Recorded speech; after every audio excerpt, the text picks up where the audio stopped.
We all have some things that we have to deal with. Deal with them. I did. If you deal with them, you get to experience life at the highest level. That's one thing that I look back on. I mean, I had everything and achieved everything, and not all that was great. But if I could have been well on the inside, that would have been the greatest part of life, like I am today. You know, what I have today is totally different from what I had when I played baseball. And I'm living the legacy of my mother, of what she prayed over me. Darryl Strawberry, one of the most recognizable names in all of sports, let alone all of baseball. The #1 draft pick in 1980. He started his career for the Mets. He ended his career with the New York Yankees. And what's interesting about this man is that through all of the ups and downs of sports and in life, he is now very proud to tell you that his greatest days are ahead of him and that he has found the Lord. He's a minister and author, and he joins us right now on One Nation Under God. Darryl Strawberry, it's so good to be with you. Thank you. Thanks for having me. Good to be with you. You know, I was thinking about our conversation today, and I always like to do these conversations in a way that could really help somebody watching at home. And I considered all of your acclaim and everything you've done in your career. I have to ask you, when you were a little kid, I think you grew up in Los Angeles, right? I grew up in LA. Yeah, I went to Crenshaw High. Crenshaw High School. I lived on Crenshaw for a short time in college when I went to USC. That was an experience. But I wanted to find out from you. I mean, your brother played as well, but did you always dream of becoming a pro baseball player? I did. You know, I watched baseball growing up. I watched the Dodgers growing up, and I watched the Dodgers playing the Cincinnati Reds. And I love this one particular player that I used to watch on the Cincinnati Reds and became my favorite player. And his name was Charlie Hustle, Pete Rose. I saw the way he played the game, and I was like, wow, that's what a baseball player looked like. He wasn't the most talented player, but his uniform was dirty and he played hard. And I was thinking to myself, I want to play baseball like that. And I told my sisters that when I was about 14 years old, I kind of wrote it on the door, I'm going to the pros. And she just laughed at me and she thought I was completely crazy. She said, yeah, right, you're going to be playing on TV like these guys. I said, yeah, one day I'm going to be playing just like these guys. I said, you see this guy right here? That's the guy I like. His name is Pete Rose. He's one of the greatest baseball players I've ever seen. You wrote it on the door, like did you write it with a Sharpie? Did you write it, like etch it into the wood? What did you do? No, I wrote it down with like a Sharpie. You know, I'm going to the pros. And I just believe that.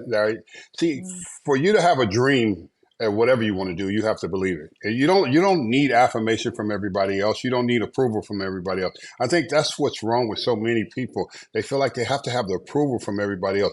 It has to come from within yourself. And for me, it came from within where I was at, you know, the circumstances of our life, growing up in a dysfunctional home, broken home, and not having a father figure there. I just believed that I needed to take whatever I had in my hand and I needed to use it.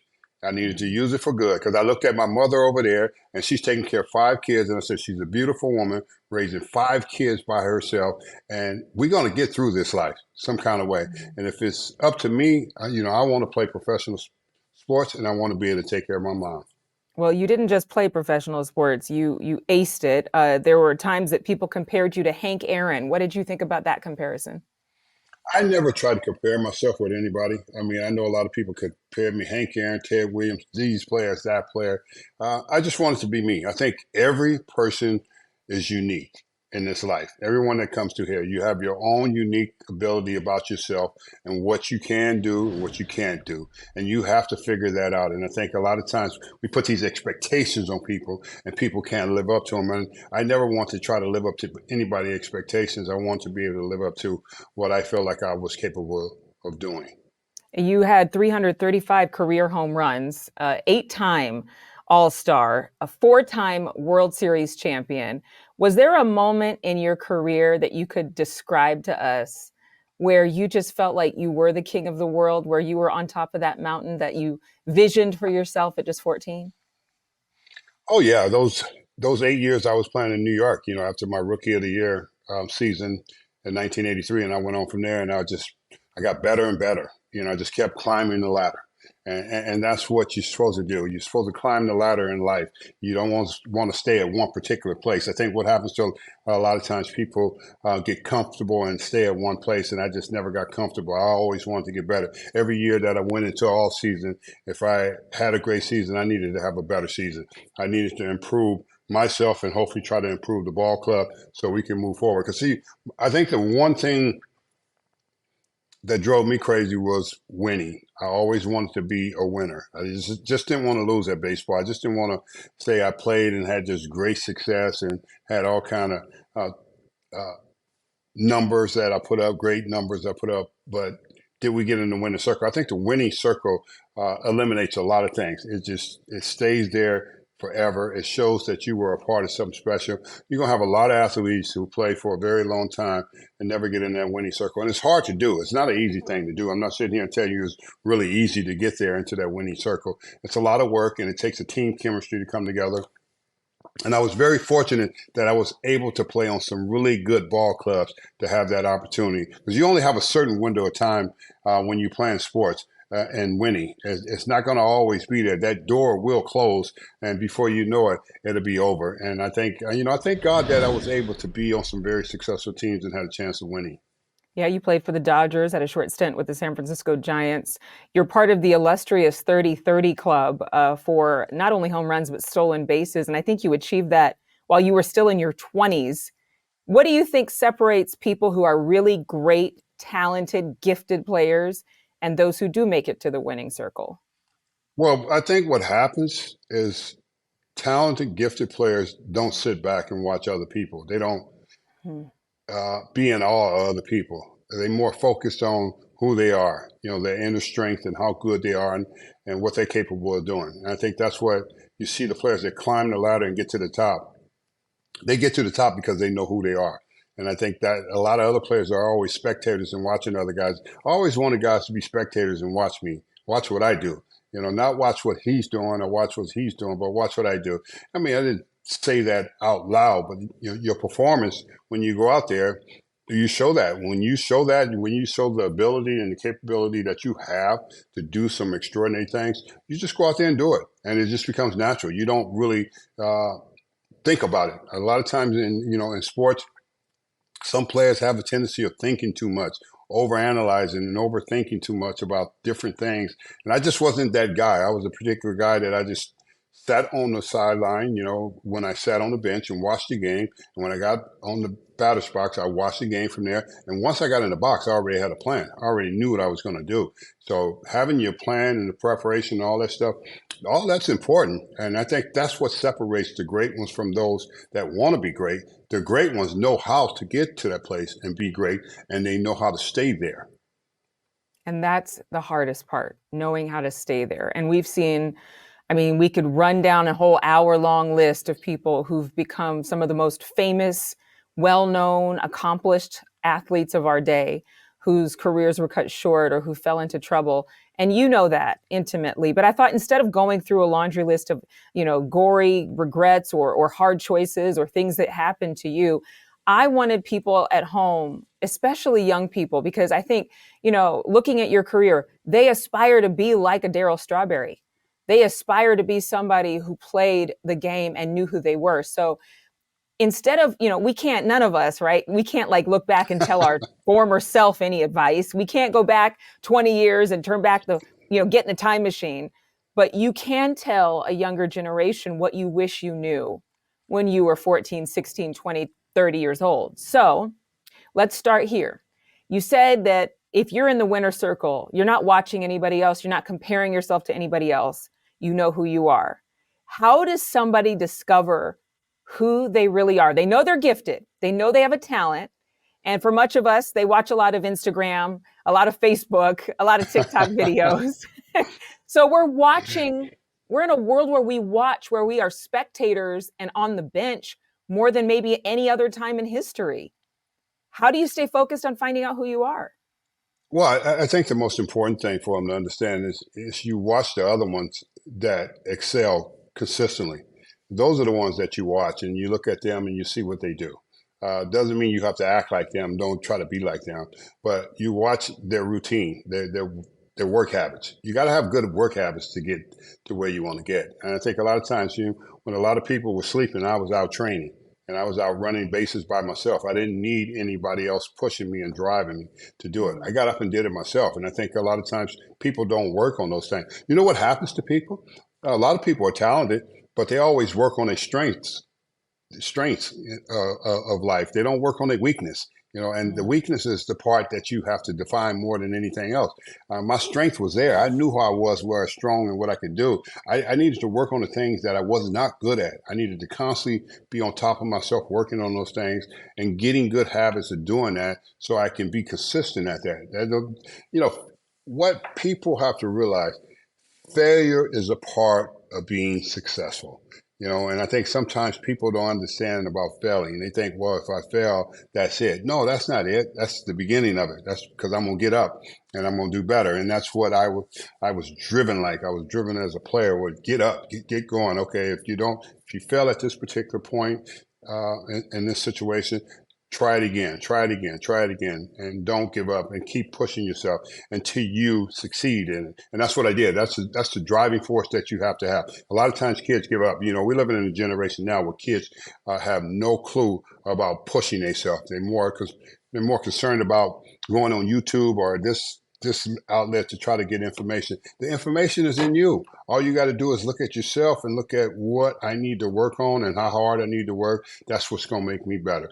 Don't work at what I'm strong at. Everybody want to be that driving point. Well, you're great at this, but what are you weak at? Because your weakness is going to balance you out to where your greatness is. And that's going to balance the whole thing out for you to be able to perform with confidence and belief inside of yourself. What do you wish that you would have started working on sooner? Looking back on your beautiful life, all the ups and downs, the broken pieces that have been put back together again, what's something that you wish you would have addressed maybe before you went pro?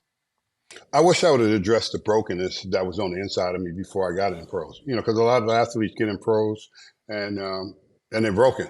And the broken habits go with you. They don't just disappear because you put a uniform on and you live behind community gates. You got millions of dollars. They're going to stay with you until you allow yourself to get healed from those things. Because the healing process is really what's important in all of us, is to be able to feel that and experience that and walk that out in life and know that I could be free without any pain. Why am I not? Why do I dislike myself? Why am I disconnected? Because most people are disconnected because we come from like these broken generations, and when you come from that, there's nothing there. There's nothing to fill that empty void that's on the inside. So guess what? We take all the stuff. We take the money, the drugs, the women, the cars, and we try to fill ourselves with that. And it doesn't. It only fill you for a short period of time, but that brokenness is still there and you're not healed. So that's the part I think I would tell younger people. If you have some type of anxiety and dysfunction about yourself, allow yourself to get healed for real. Inside, not what you look like on the outside, because I think we all want to project what we look like on the outside.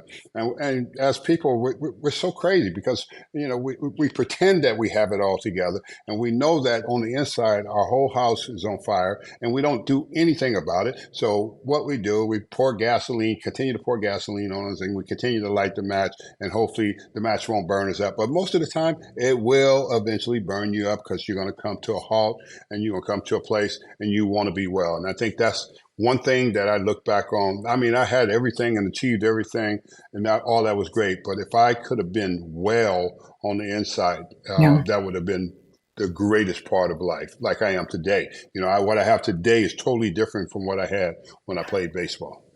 Tell me about today before I ask you any more questions. What do you love about today? I just like to be, I love the fact that I know who I am. I know that I'm not in competition with life with anybody. I know my purpose of life. My purpose is to be here, is to serve others and love others and help others and encourage others. And I have faith. I have faith in God. I watched my mother growing up, and my mother was a faithful woman. She prayed for all of us. I'm sitting here and I'm living the legacy of my mother, or what she prayed over me, that I would be well, that I would know the Lord, that I would live a prosperous life, not talking about stuff, but a prosperous life, doing great things for the Lord. And I think that's what a lot of times most people miss. They think it's about what we're going to get from God. God is not worried about what he can get to you. He's trying to get something through you. And I think people need to understand that he's trying to get his principles, his reality through you so that you can be able to go back and give it to somebody else, because it does not belong to us. It belongs to him. He gives it to us freely, and we need to share it and give it to somebody else so somebody else can experience that abundant life and be well. Yeah, a lot of people, they really don't like prosperity teaching, those greedy preachers or whoever. But there are a lot of people who are, praying for abundance because they know their job is to help a world that needs hope. I just talked to a pastor who he wants to help build homes for those who lost their homes in the storms in North Carolina. And he just wants to be a part of the solution.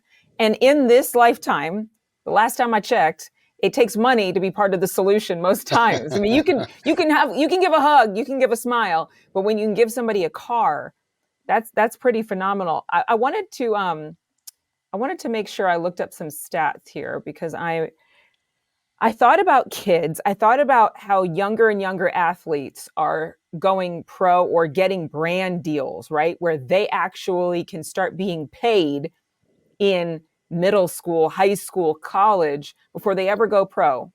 What would you tell this next young generation of athletes that's going to have more material wealth than their generations, than their parents, and some professional athletes before they even graduate?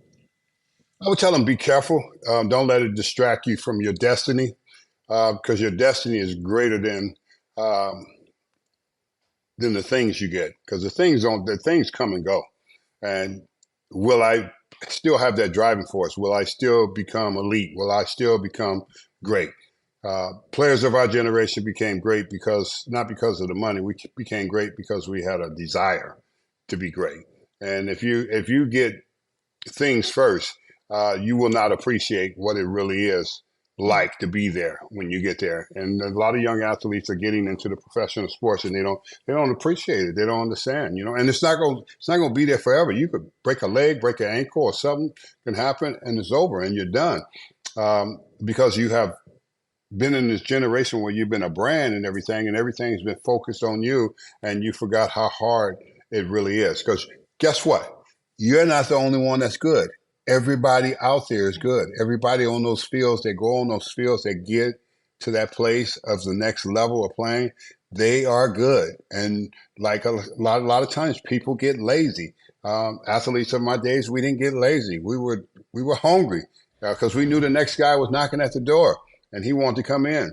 And I wasn't going to let him in. Well, I was going to block him out, because my ability to do what I needed to do to be successful was going to shine, and it was going to shine year after year. It's not a guarantee that you're going to have great years every year. And in this generation, I think they need to learn that quick, because a lot of them may be getting a lot of money early in college, and then they go into the pros, and then they go, what happened when they got to the pros? It's grown men up there that has been there for a long time, that's been making millions of dollars and know what it's like to feed their family.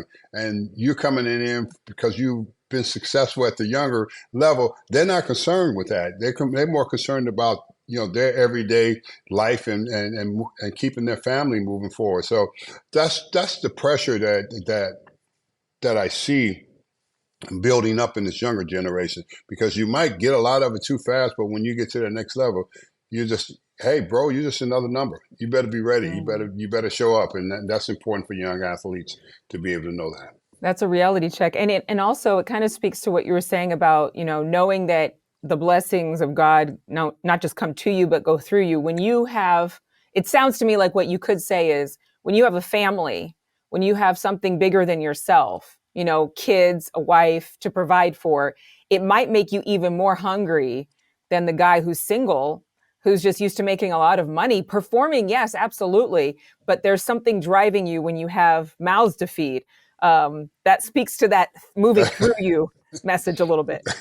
No doubt about it. That does speak through you because you've been there and you understand that. And, just it's just what's important. Like for my life today, money's not that important to me. What's important to me is my principles of how I live by so my kids can be able to live this life. See, because what happened, my mother, she wasn't rich. She wasn't famous. I was. But she left the principles of life that you can live an abundant life and everything will flow through you when you live it the right way, and it will flow through the generational of your family, and that's really what's important to be able to leave the right legacy. A lot of times people leave the legacy and they leave their kids with all this money, and they end up destroying themselves because they don't know anything else. They don't have any kind of biblical principles lined up. So my life is for my kids to learn through their father the way he lived, not being in ministry, but not preaching at them, but just living. Your action speaks louder than your words. And I think a lot of times people people want to be like just speaking and telling kids what to do. I don't tell my kids what to do. I let my actions be what they are so they can see that I do actually live it, what I preach about and what I talk about. And they applaud that because they recognize that is real. I see my father live a different way. He just doesn't talk about it. And he's out there trying to encourage and help other people and show them that you can too. Yeah. Well, not everybody has a good example either. And I know that you had a fractured relationship with your own father. I think about, I know I talked about the fentanyl crisis with you, but in terms of the numbers of people who have overdosed and died because they decided to experiment with a drug they thought maybe was actually prescription drug. They might have bought it online. I thought it was Xanax. We've seen tens of thousands of people, really over, I want to say hundreds of thousands now. I don't have the direct stats in front of me from the National Institute on Drug Abuse. It's hundreds of thousands. It's hundreds of thousands of people, leaving hundreds of thousands for sure of children fatherless or motherless because of their decisions, because they couldn't say no. And so I want to get, please jump in. Tell me your perspective on that. It's not that they couldn't say no. It's more of a what's wrong inside. Because when you get addicted to drugs, get addicted to prescription drugs, any type of drugs, cocaine like I was, it's what's wrong inside with me. What am I not dealing with? What is it that I don't like about myself?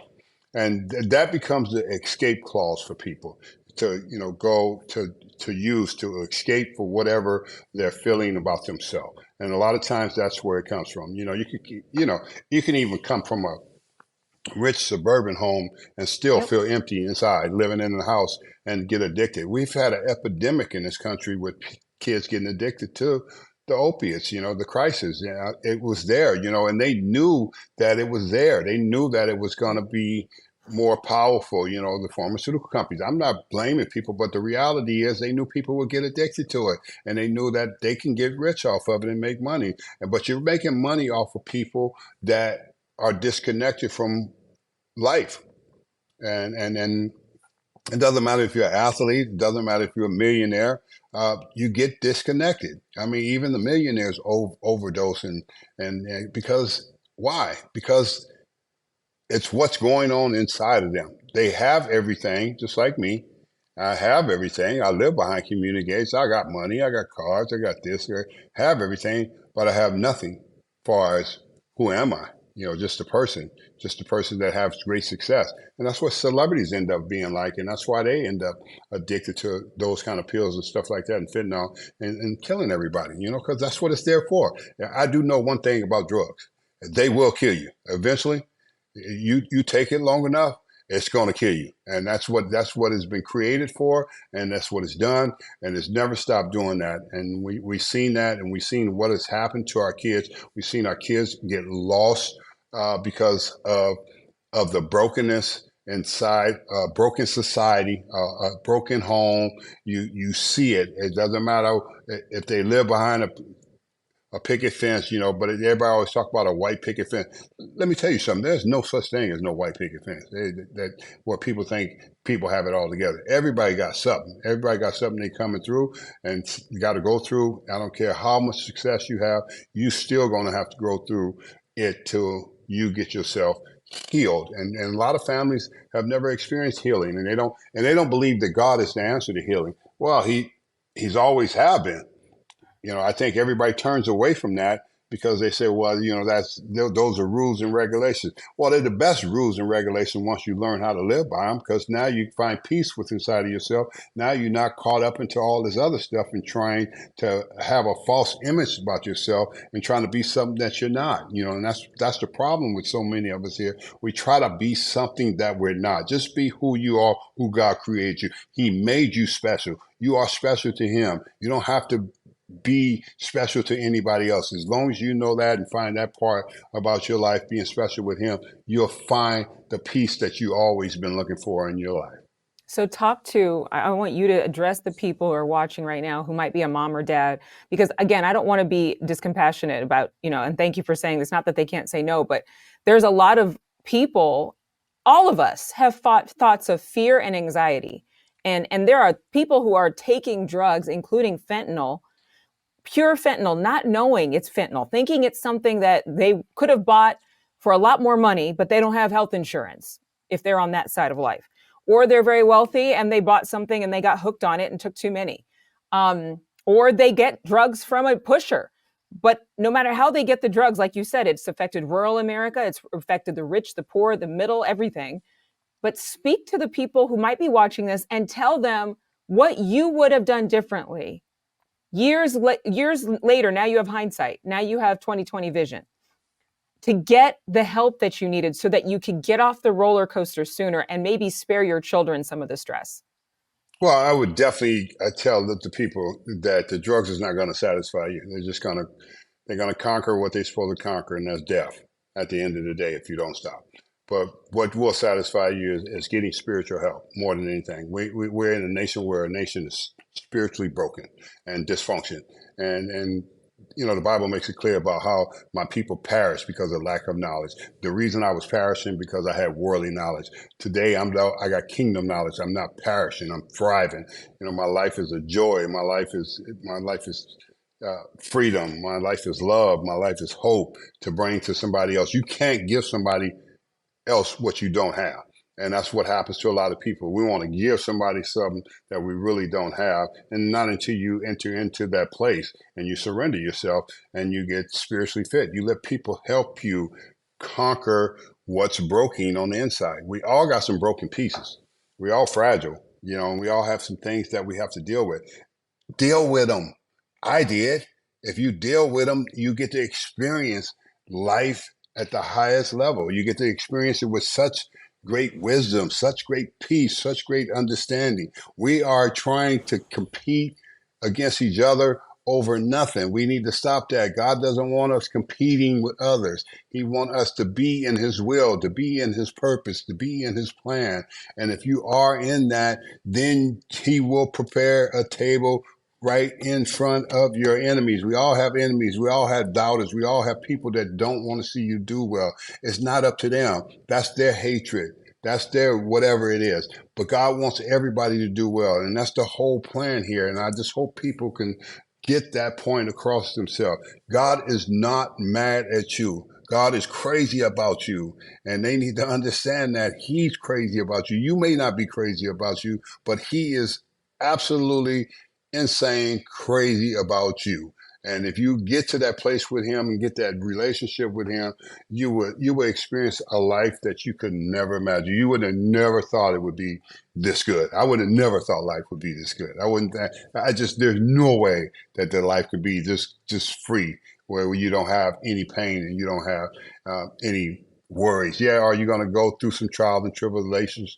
Yes. But those that endure the trials and tribulations, you get victory on the other side. As the thing is most people don't want to work for it. They want it to fall out of the sky.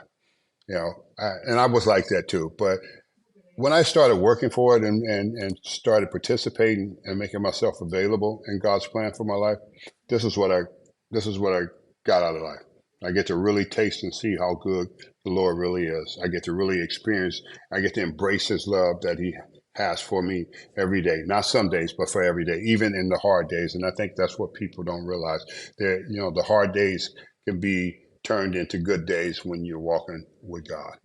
Did you get this way, you think, because you just started reading the Bible more, or was it joining an AA group, or how did you get out of that place where you actually made yourself available to I be? sat You did I, what? sa- I saturated myself in the Bible. I hid out with God. I turned the television off. I turned the cell phone off. I hid out in the room.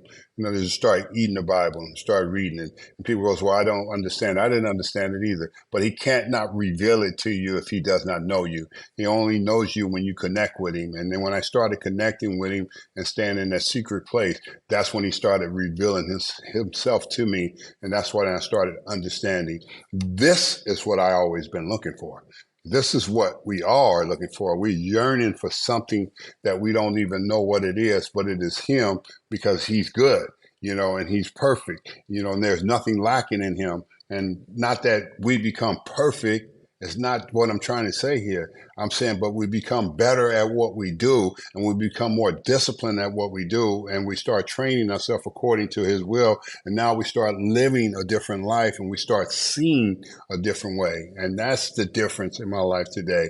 My life is not conformed with all these worldly things. I'm not chasing after that worldly affirmation. I don't need the applause anymore. I need to know that God has put me in a place to do his will. And when he sees me after I die and cross over in front of him, he'll be able to say, well done, my good and faithful servant. There were many trials and tribulations, but you endured and you stayed the course. And that's the problem with so many of us. We won't stay the course because we say, well, this doesn't work. Well, it's not like I dream of genie that jumps out of a jar for you that makes this work. It works through process.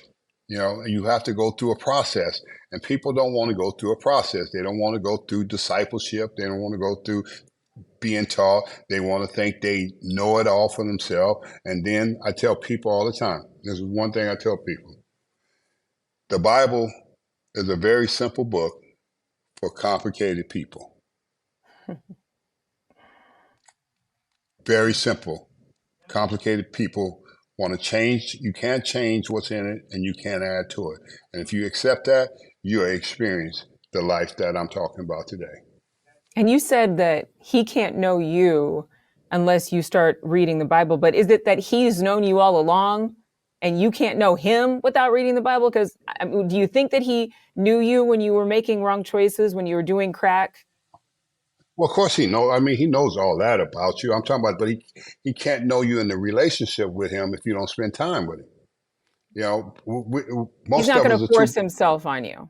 No, he's a gentleman. He's not forcing himself on you. He's not saying, Darryl, sit over here and read this book. This has got to be you sitting over here reading the book and being disciplined and reading the Bible so he can actually know you and have the relationship, that relationship. He already know the relationship that you have with the world.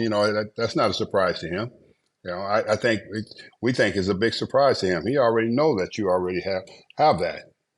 Because you come here and you come here because of like the Bible said, we all would fall short of the glory of God.